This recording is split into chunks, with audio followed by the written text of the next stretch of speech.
Welcome to କଥା Odisha AI YouTube channel. ଦର୍ଶକମାନଙ୍କୁ ଆଜିର ଏହି ଡିପ୍ ଡାଇଭ୍କୁ ବହୁତ ବହୁତ ସ୍ୱାଗତ। ମାନେ ଆଜିର ପ୍ରସଙ୍ଗ ଏତେ ରୋଚକ ଯେ ଦର୍ଶକମାନେ ଶେଷ ପର୍ଯ୍ୟନ୍ତ ନିଶ୍ଚୟ ଯୋଡ଼ି ହୋଇ ରହିବେ। ଆମେ ଆଜି ଗୋଟେ ଖୁବ୍ ବଡ଼ ରାଜନୈତିକ ଗୁମର ଖୋଲିବାକୁ ଯାଉଛୁ। ହଁ, ଏକଦମ। ଆଉ ଏହି ବିଷୟଟି ପ୍ରକୃତରେ ସମସ୍ତଙ୍କୁ ଆଶ୍ଚର୍ଯ୍ୟ କରିଛି। ଠିକ୍ କହିଲେ। ରିପୋର୍ଟକୁ ଆଧାର କରି ଓଡ଼ିଶା ରାଜନୀତିର ଏକ ବଡ଼ ପରିବର୍ତ୍ତନ ଉପରେ ଆଲୋଚନା କରିବା। ବିଶେଷ କରି ନବୀନ ପଟ୍ଟନାୟକଙ୍କ ସାମ୍ପ୍ରତିକ ରଣନୀତି ଆଉ କଂଗ୍ରେସ ସହ ମେଣ୍ଟର ଯେଉଁ ଚର୍ଚ୍ଚା ଚାଲିଛି ତାର ଭିତରି କାହାଣୀ କ'ଣ। ବହୁତ ବଢ଼ିଆ ପ୍ରସଙ୍ଗ।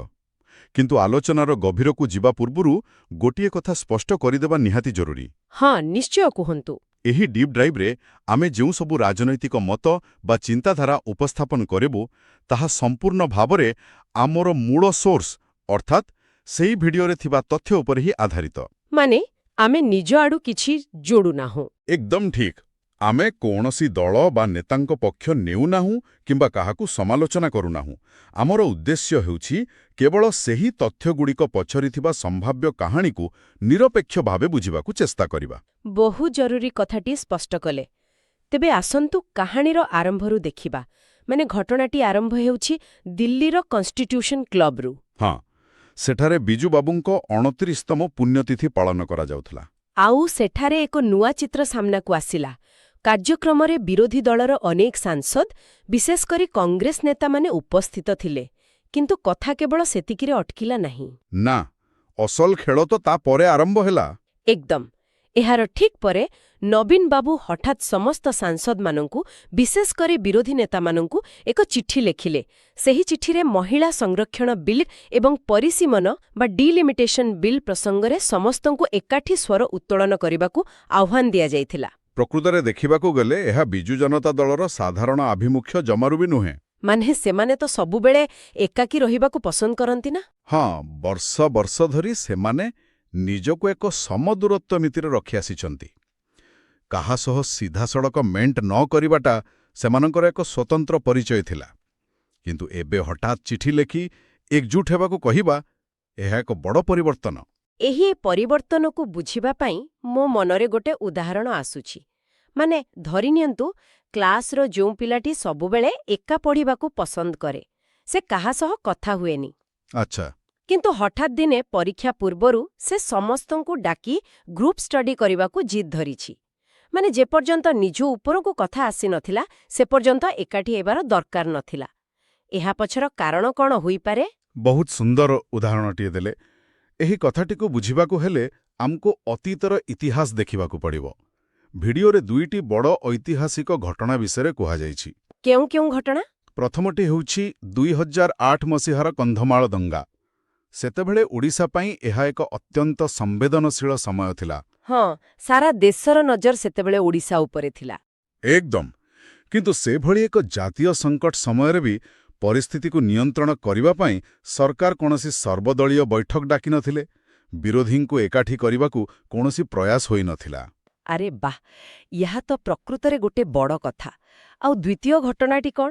ଦ୍ୱିତୀୟଟି ହେଉଛି 2016 ମସିହାର ମହାନଦୀ ଜଳ ବିବାଦ। ଓହୋ, ମହାନଦୀ, ଯାହାକୁ ଆମ ଓଡ଼ିଶାର ଜୀବନରେଖା କୁହାଯାଏ। ହଁ, ଆଉ ସେତେବେଳେ ଛତିଶଗଡ଼ ଉପର ମୁଣ୍ଡରେ ଡ୍ୟାମ୍ ବାନ୍ଧୁଥିଲା। ଏହା ଓଡ଼ିଶାର ସ୍ୱାର୍ଥ ପାଇଁ ଏକ ବଡ଼ ବିପଦ ଥିଲା।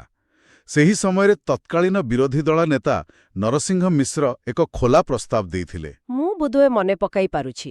ସେ କହିଥିଲେ କି ରାଜନୀତିକୁ ପଛରେ ରଖି ସମସ୍ତେ ମିଶି ପ୍ରଧାନମନ୍ତ୍ରୀଙ୍କୁ ଭେଟିବାକୁ ଯିବା। ଏକଦମ ଠିକ୍।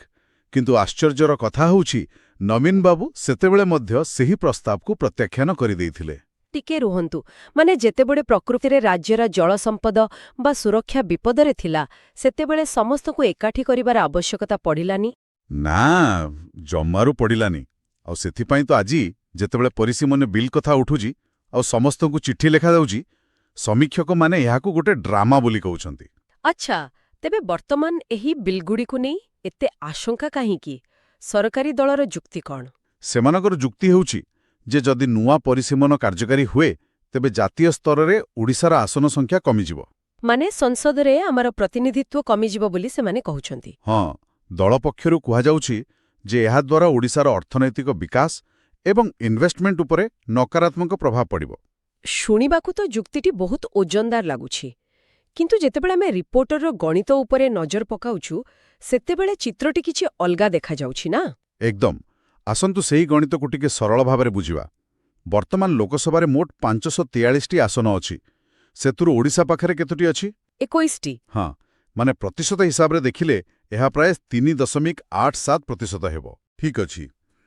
ଏବେ ଭବିଷ୍ୟତର ଆକଳନ କହୁଛି ଯେ ଯଦି ନୂଆ ସଂସଦରେ ଲୋକସଭା ଆସନ ସଂଖ୍ୟା 850କୁ ବୃଦ୍ଧି ପାଏ, ତେବେ ଜନସଂଖ୍ୟା ଆଧାରରେ ଓଡ଼ିଶା ପ୍ରାୟ 35ଟି ଆସନ ପାଇପାରେ। ଟିକେ ହିସାବ କରନ୍ତୁ ତ।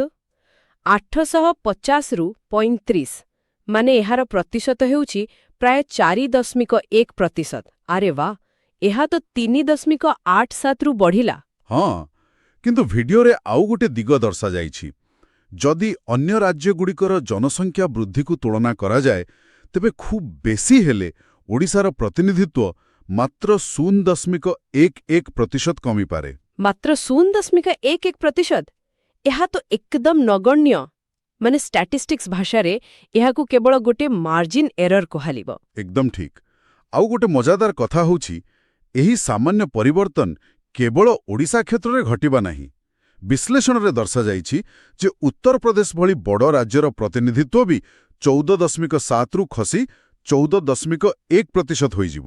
ଆଚ୍ଛା, ମାନେ ଗୁଜରାତ ଭଳି ରାଜ୍ୟର ବି କମିବ ବୋଧହୁଏ? ହଁ, ଗୁଜରାଟର ପ୍ରତିନିଧିତ୍ୱ ମଧ୍ୟ 4.78ରୁ ଖସି 4.58 ହେବ।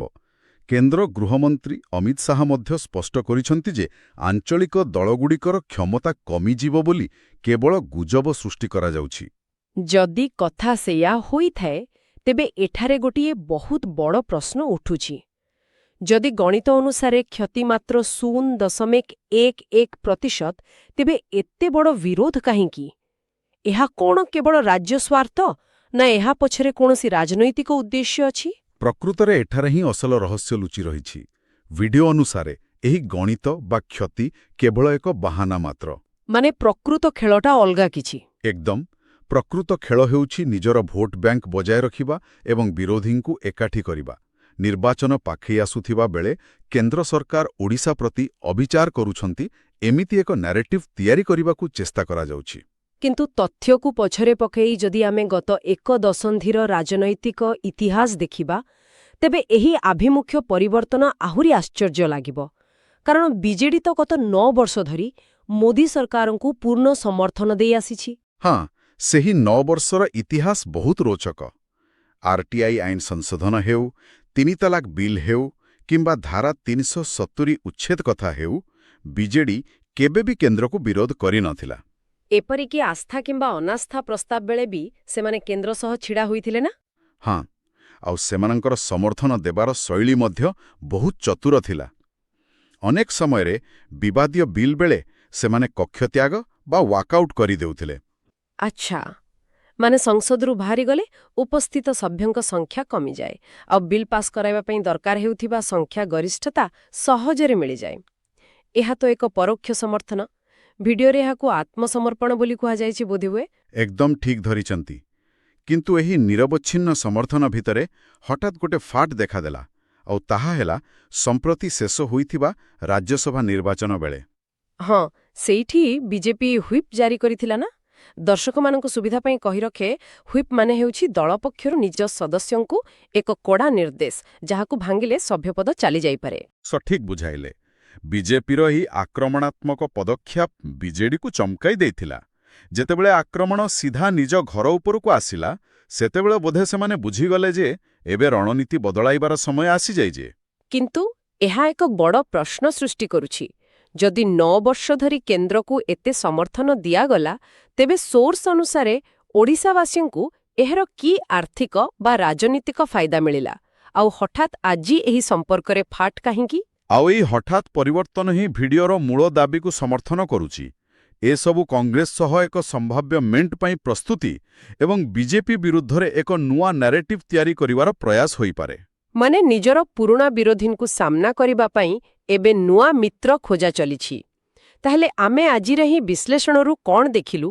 ଆମେ ଦେଖିଲୁ କିପରି ସାଧାରଣ ଲାଗୁଥିବା ଗୋଟିଏ ଚିଠି ପଛରେ ରାଜନୈତିକ ଇତିହାସ, ପ୍ରତିନିଧିତ୍ୱର ଗଣିତ ଏବଂ ମେଣ୍ଟର ସମ୍ଭାବନା ଲୁଚି ରହିଛି।